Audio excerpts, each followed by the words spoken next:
Le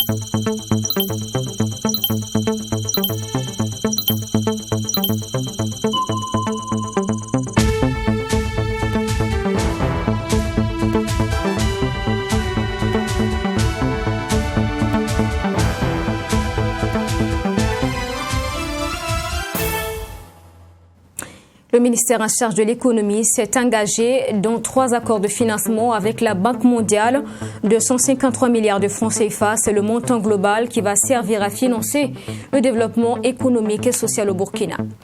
Zéphirine Diabré est l'homme qu'il faut à la tête du ministère en charge de la réconciliation nationale. C'est selon le Conseil d'information et de suivi des actions du gouvernement CISAC qui a donné son appréciation du nouveau gouvernement. Et puis au Mali, une manifestation contre la présence de l'armée française sur le territoire interdite. Elle a été tenue quand même, mais également a été réprimée par les forces de l'ordre. Bonsoir à tous, ravi de vous retrouver. Merci d'être au rendez-vous. Signature de convention donc de 3 accords de financement avec la Banque mondiale d'un montant d'environ 253 milliards de francs CFA.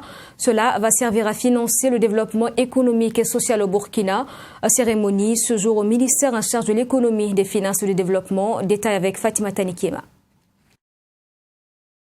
La Banque mondiale vient ainsi de mettre à la disposition du Burkina Faso un montant global de 253 milliards de francs CFA pour le financement d'actions en faveur du développement économique et social. Cette somme regroupe 3 accords de financement constitués de dons et de crédits. Ce n'est pas plusieurs projets comme on a l'habitude de faire où la santé vient séparément, l'éducation, la protection sociale avec le ministère de la Femme, mais c'est toutes ces solutions-là, toutes ces activités-là vont venir ensemble avec également un appui au niveau sécuritaire pour permettre d'avoir un impact réel et visible et en un temps record.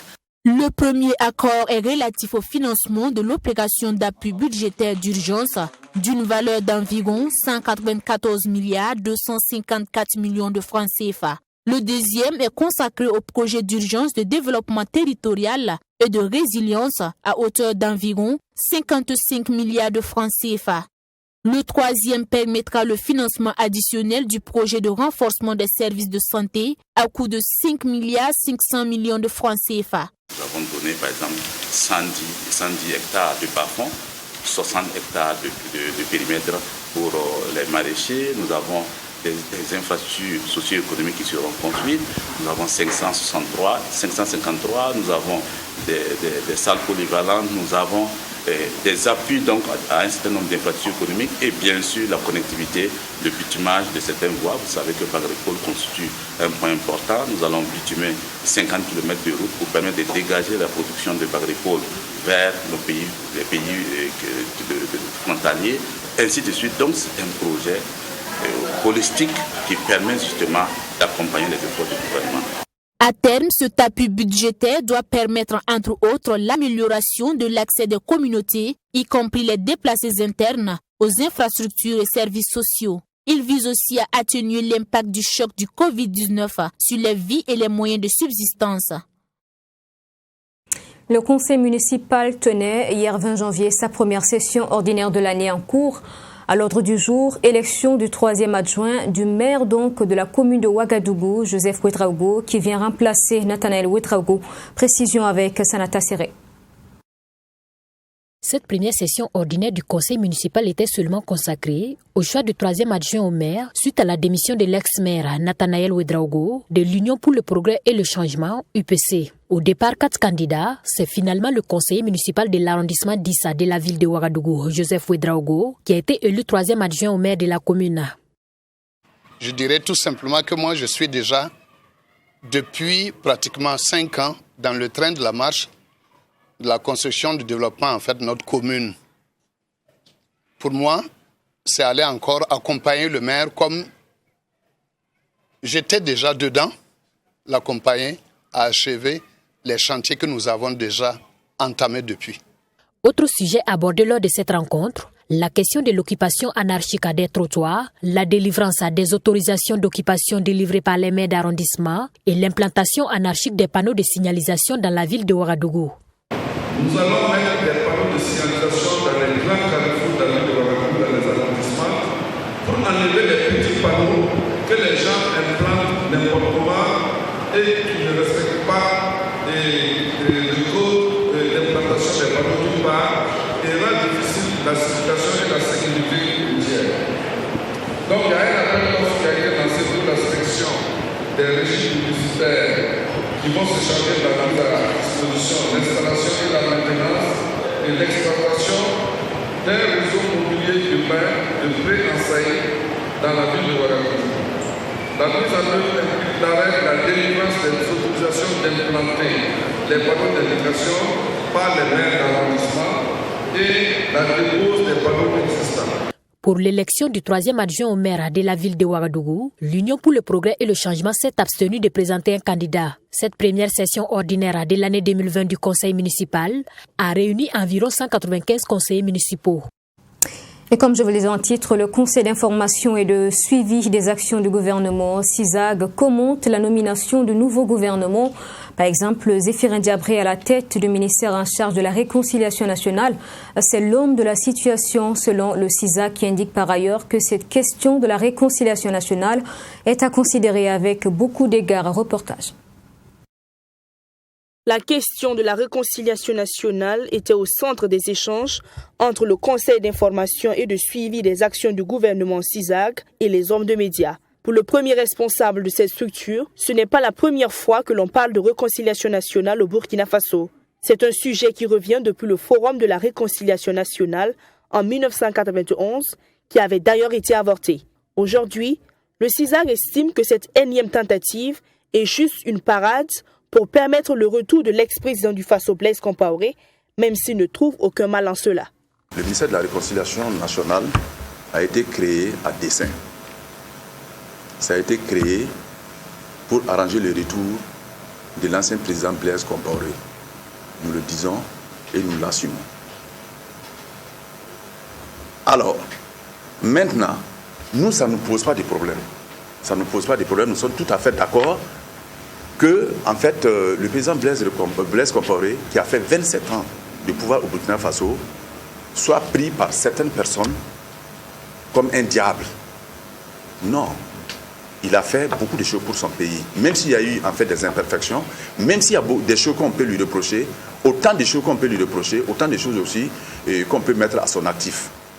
Néanmoins, le CISAG estime que la nomination de Zéphirin Diabré au poste de ministre en charge de cette réconciliation nationale est un choix judicieux. L'homme ayant travaillé avec le MPP en 2015 lors de l'insurrection populaire et avec le CDP durant les 5 dernières années est, selon la structure, un homme de consensus. Il n'est pas la personne la mal placée pour occuper, en fait, ses portefeuilles.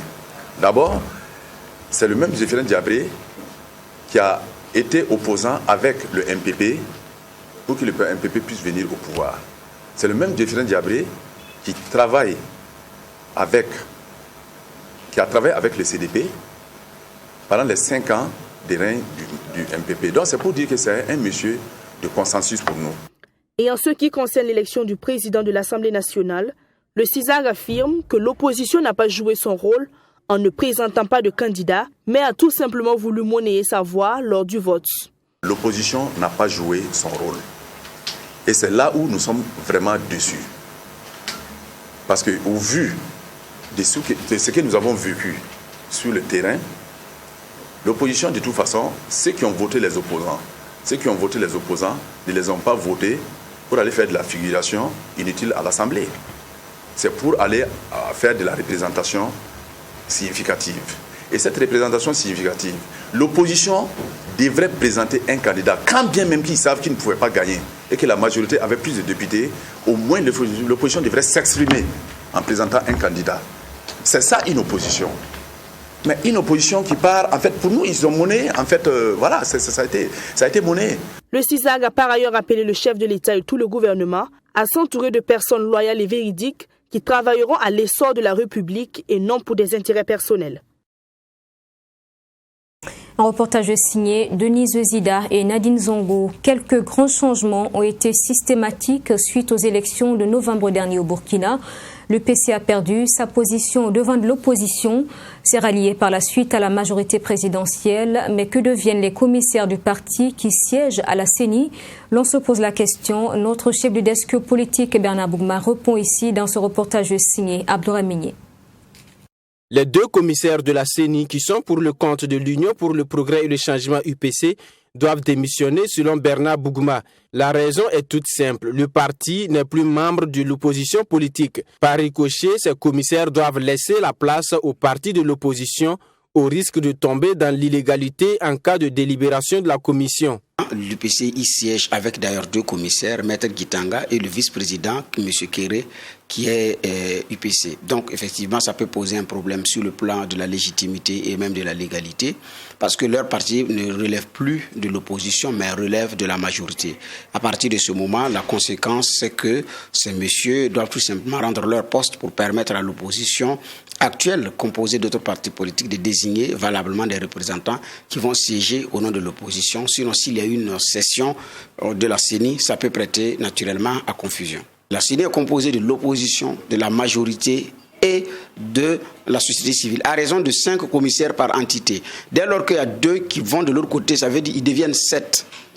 Et l'autre devient moins 3, donc c'est pas possible. Bernard Bougma estime par ailleurs qu'il n'y a pas lieu de s'inquiéter. Pour lui, tout sera régularisé avant les élections municipales prochaines. Ils attendent certainement que le président de l'Assemblée nationale prenne un arrêté pour consacrer officiellement la prise en main de Edi Kombouego comme chef de file de l'opposition politique burkinabé pour les 5 ans à venir, sauf s'il y a changement à un moment donné. Et à partir de ce moment, les commissaires pourront démissionner naturellement. Parce qu'aujourd'hui, s'il y a une session, ces 2 commissaires, est-ce qu'ils vont y aller? Aussi, parler au nom de qui? De l'opposition ou de la majorité? Non. C'est sûr qu'ils vont être changés avant les municipales parce que ça ne va répondre à aucune logique. Parlant des élections municipales prochaines, l'analyste politique soutient que les conditions sont réunies pour qu'elles se tiennent à bonne date. Pour lui, la révision du code électoral à minima devrait permettre de tenir ces élections de proximité dans les mêmes conditions que la présidentielle et les législatives passées. Dans un arrêté rendu le 28 décembre dernier, la chambre correctionnelle de la cour d'appel de Bobo-Dioulasso ordonnait la mise en liberté immédiate du magistrat Narcisse Sawadgo et de son complice Alassane Baguian. Ces 2 hommes avaient été condamnés en première instance pour tentative d'escroquerie du maire de Ouagadougou. Cette décision judiciaire suscite l'indignation au niveau du réseau national de lutte anticorruption RENLAC. Explication dans cet élément de Serge Bado. Narcisse Sawadougou et Alassane Baguian sont libres. Inculpés dans une tentative d'escroquerie et condamnés à 24 mois de prison dont 12 mois avec sursis et d'une amende d'1 million de francs CFA par le tribunal de grande instance de Djibougou. Une nouvelle qui, selon le RENLAC, est une impunité garantie à certains acteurs de la justice. Lorsque le premier juge a condamné, nous sommes légèrement satisfaits de cela. Et grande a été notre surprise et j'allais dire notre insatisfaction de voir qu'au 2e niveau, l'affaire a été purement et simplement annulée. Une surprise qui sonne comme un coup de massue pour la justice, selon Sagado Nakanabo. On a parlé de coup de massue parce que, imaginez-vous notre surprise de voir que lorsqu'un premier juge qui a été insatisfait de la hauteur de la peine qui a été attribuée, qui fait appel parce qu'il est insatisfait de la hauteur de la peine, il s'attendait donc à plus, et qu'au 2e niveau, on dise que l'infraction n'est même pas constituée. Vous voyez quand même que on perd son latin quand on voit des dossiers évoluer de cette façon-là. Toujours selon Sagado Nakanabo, cette liberté met à nu un dysfonctionnement de l'appareil judiciaire. On a l'impression, et maintenant même c'est presque une certitude, qu'au sein de la justice, il y a des acteurs qui travaillent à redorer le blason de cette institution depuis 2015, qui font vraiment, qui travaillent d'arrache-pied pour que la justice, le renouveau tant attendu au niveau du monde judiciaire voit le jour, et que par contre, il y a d'autres qui sont résolument engagés dans le sens inverse, qui travaillent à détruire tous les efforts que font ces derniers pour sortir ce secteur-là de cette situation qui ne l'ennoublit pas. Selon le RENDLAC, le dossier devrait poursuivre son cours, d'autant plus que dans les enregistrements rendus viraux sur les réseaux sociaux, des noms ont été cités. Mais qu'à cela ne tienne, l'appareil judiciaire ne mérite pas l'image qu'il reflète. C'est désormais une réalité. Des livres islamiques sont disponibles en langue morée, une œuvre de l'association Yamwekre en collaboration avec la fondation Ayrat, qui est une organisation turque engagée dans l'éducation à travers la promotion des langues locales. Ses membres ont présenté les documents à la presse ce jeudi. Reportage Abdourahim Tabsoba, Abdourahim. Faciliter la compréhension de la religion musulmane à travers la langue nationale, c'est l'objectif que s'est fixé l'association Yamwekre, qui a traduit des documents arabes en langue morée. Il s'agit des documents qui traitent des principes de l'islam pour permettre aux musulmans de connaître le sens des paroles prononcées habituellement en arabe. En arabe qu'on apprend la religion. Voilà, alors que nous savons qu'au Burkina Faso ici, ceux-là qui parlent langue arabe là, ils ne sont pas nombreux. Donc ça qui fait que on a eu l'idée maintenant de traduire ces documents-là en moré. Là, c'est pour faciliter maintenant la compréhension. On a déjà traduit 5 documents. Premièrement, c'est Al-Akhdari. Akhdari, c'est jurisprudence. Voilà, et en plus aussi, c'est biographie des prophètes. Et troisièmement, c'est les 40 hadiths des prophètes. Et quatrièmement, maintenant, c'est les petites paroles. Voilà, et les petites paroles, là, c'est un document qui parle de comment renforcer même la foi à travers l'écriture. Voilà, et cinquièmement, maintenant, c'est les récits de lumière. Bon, c'est des récits, voilà, pour renforcer même la mentalité, surtout les enfants. Le prochain défi pour l'association est de traduire le Coran en moré et aussi en d'autres langues parlées au Burkina Faso. Et l'association Yamwekre se veut claire. La traduction des livres islamiques ne signifie pas que les fidèles peuvent prier dans les langues locales. En islam, quand on parle de la prière, et lors de la prière, tout ce qui fait là-bas, ça doit être en arabe. Voilà. Maintenant, la traduction, c'est pour comprendre. Quand tu pries maintenant, tu dis quoi? Voilà. Par exemple, quand quelqu'un lit Surat al-Fatiha, voilà, même si tu ne comprends pas arabe, pour bien prier, il faut que tu apprennes ça en langue arabe. Mais quand tu lis ça, est-ce que tu comprends ce que ça veut dire? Voilà, donc c'est dans cet objectif-là que nous essayons maintenant de traduire. Sinon, ce n'est pas pour prier en langue maternelle, puisque ça, là, en islam, c'est interdit. L'association Yamwekre a été créée en 2015. Son objectif est de promouvoir la langue nationale morée. Elle se veut aussi un cadre de formation des fidèles musulmans en rendant plus accessibles les enseignements de l'islam. Abraham Lincoln était persuadé que l'ignorance coûtait plus cher que l'éducation, une vision qui semble également être en Côte d'Ivoire, celle du maire du Plateau et de son conseil municipal donc. Ils ont matérialisé cela par un soutien aux parents d'élèves en difficulté qui ont reçu pour leurs enfants des bourses d'études, des outils scolaires et des aides financières. C'était au cours d'une cérémonie justement au Plateau. C'était hier mercredi, correspondance avec Yamba Cabré. 30 millions de francs CFA, c'est le montant total qui fait l'objet de cette cérémonie du jour dans la commune du Plateau.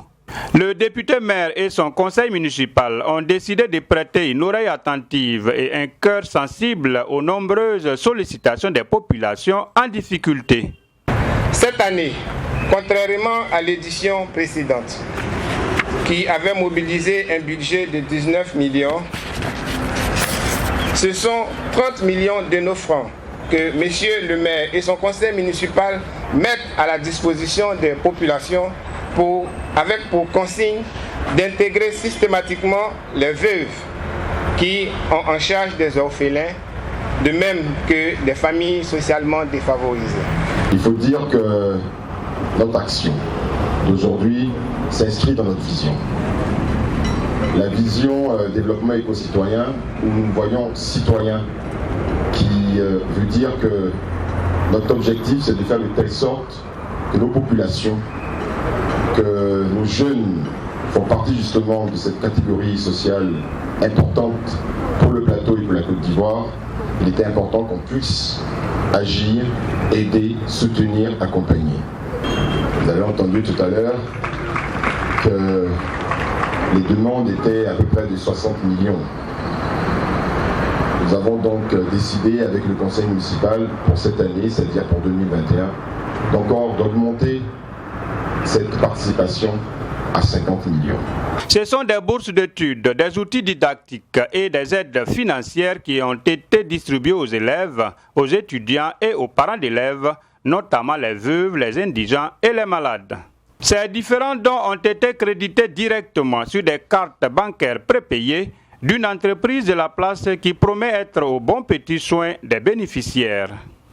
Nous sommes heureux et fiers de participer à cette initiative de la mairie du Plateau parce qu'elle est totalement en phase avec notre vision d'entreprise citoyenne d'une part et d'entreprise innovante de l'autre. Pour les bénéficiaires, cela vient à point nommé. Je viens de recevoir une bourse de 500 000 francs de la part de la mairie du Plateau. Je suis très heureuse et je remercie le maire, M. Hérault Jacques Gabriel, pour son geste. Elle va m'aider à payer mes études. Comme je l'ai dit, je suis étudiante en droit. Je suis étudiante en licence 1 de la communication visuelle. Franchement, je suis très contente d'avoir reçu un ordinateur parce que j'avais besoin de ça. Donc je dis merci à M. le maire et tout son conseil. C'est donc comme l'ange Gabriel que le maire Jacques Gabriel et son conseil municipal se présentent devant ses bénéficiaires tout heureux qui ne cachent pas leur joie d'être des habitants du plateau. Au Mali, certaines organisations de la société civile sous l'égide du mouvement Yerewolo ont tenté d'organiser un grand meeting pour dénoncer la présence des militaires français dans le pays. Le meeting n'a pas été autorisé, mais à travers une certaine insistance, les forces de l'ordre sont intervenues à coups de gaz lacrymogène. Les organisateurs ont voulu en effet, par ce meeting, marquer le 60e anniversaire du départ du dernier soldat français du sol malien. C'était le 20 janvier 1961. Correspondance de Brema Soulo. C'est en ce jour anniversaire du départ du dernier soldat français du sol malien que certaines organisations de la société civile ont voulu organiser un grand rassemblement pour dire non à la présence militaire française au Mali et l'interdiction de la manifestation par les autorités et la présence des forces de l'ordre ne l'ont pas empêché. Pour Magassa Kamatawali, manifestante, la France doit prouver l'utilité de sa présence au Mali. La France est là.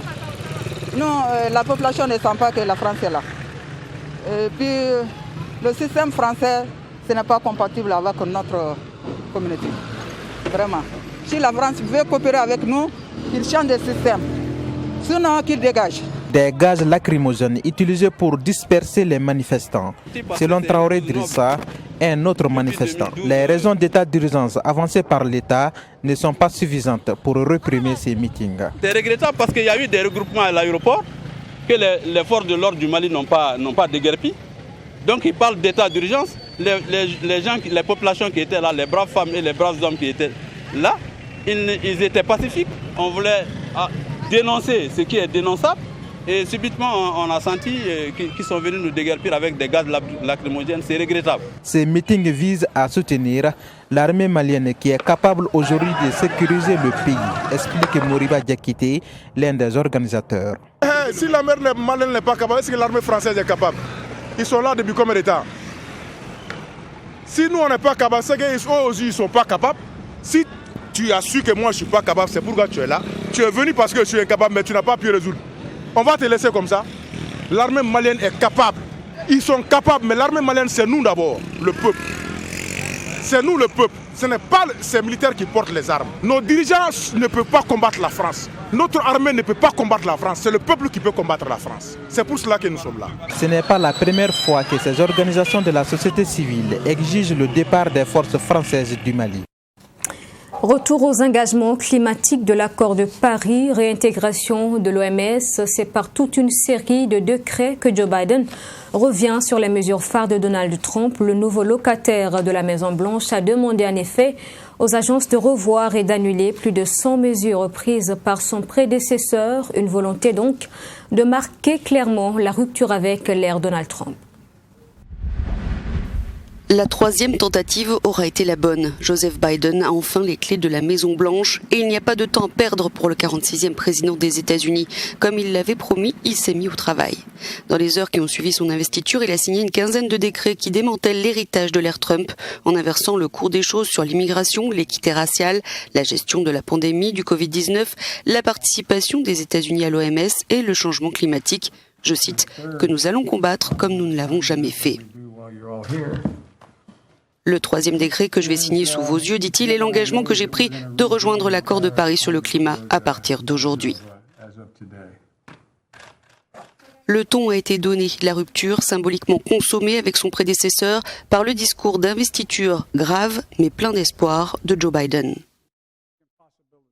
En ce jour de janvier, toute mon âme est tournée vers ceci, rassembler l'Amérique, unir notre peuple, unir notre nation, et je demande à chaque Américain de se joindre à moi dans cette cause. Voici donc mon message à ceux qui se trouvent au-delà de nos frontières. L'Amérique a été mise à l'épreuve et nous en sommes sortis plus forts. Nous allons réparer nos alliances et nous engager à nouveau avec le monde.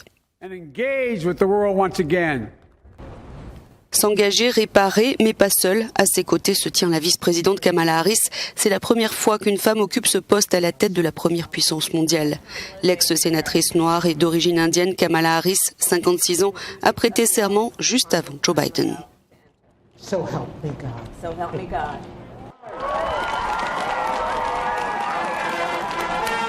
Et c'est avec son soutien que Joe Biden va porter le nouveau projet de loi sur l'immigration au Congrès. Il compte offrir aux Dreamers, notamment les 700 000 jeunes arrivés clandestinement aux États-Unis lorsqu'ils étaient enfants, et aux autres immigrés en situation irrégulière, une possibilité de naturalisation. Quant à la pandémie de Covid-19, à l'origine de ces images inédites de présidents américains masqués, elle est la lutte prioritaire de Joe Biden. Et là encore, il a déjà pris des mesures. Pour aider les Américains qui ont perdu leur emploi à cause de cette crise, il va étendre le moratoire sur les expulsions de logements. Si Joseph Biden a l'intention de marquer les 100 premiers jours de son administration par des mesures plus humaines, cela semble bien parti. Et puis un mot de sport avant de refermer ce journal. Les étalons locaux ont remporté, vous le savez, hier à Yaoundé, la première victoire de leur histoire en phase finale d'un championnat d'Afrique des Nations. Un succès 3-1 face au Zimbabwe qui relance par ailleurs les Burkinabés dans le groupe A du CHAN 2020. Le retour sur la prestation des étalons, c'est avec Assami Touré. Les étalons locaux se relancent dans ce 6e championnat d'Afrique des Nations en venant à bout des Warriors du Zimbabwe ce mercredi soir. Compromis, les poulains de Seydou Zerbo Dikrol ont bien fait le boulot. Une domination dès l'entame de la rencontre et ce jusqu'à la fin, couronné par 3 super buts. Qui passe à côté des buts du portier Sawadogo. Le premier en première période suite à une frappe de Youssouf Soso à la 14e minute. Le ballon qui échappe à tout le monde, mais...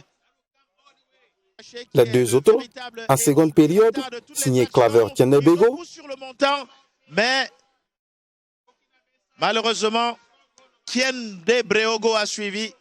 Et Isaka Ouedraogo, entré en cours de jeu. Sur le montant. Et voici le 3e but de celui qui venait de faire son entrée dans ce match. Les Warriors avaient marqué entre-temps en première période, d'où une victoire de 3-1 pour les étalons locaux. La réponse de Patson Joare. D'abord, je dédie cette victoire à tous les sélectionneurs des étalons locaux de différents champs. Parce que comme vous le dites là, c'est la première victoire de l'histoire du champ des étalons. Donc je dédie d'abord cette première victoire à tous les sélectionneurs qui m'ont précédé aux étalons locaux. Le discours que nous avons donné aux jeunes, on nous a dit, on nous a égalisé. On a égalisé le but, on va un but partout à la première partie. Deuxième partie, il faut lever le niveau de jeu pour qu'aujourd'hui nous puissions sortir de ce stade avec une victoire. Donc, il faut entrer dans le soir.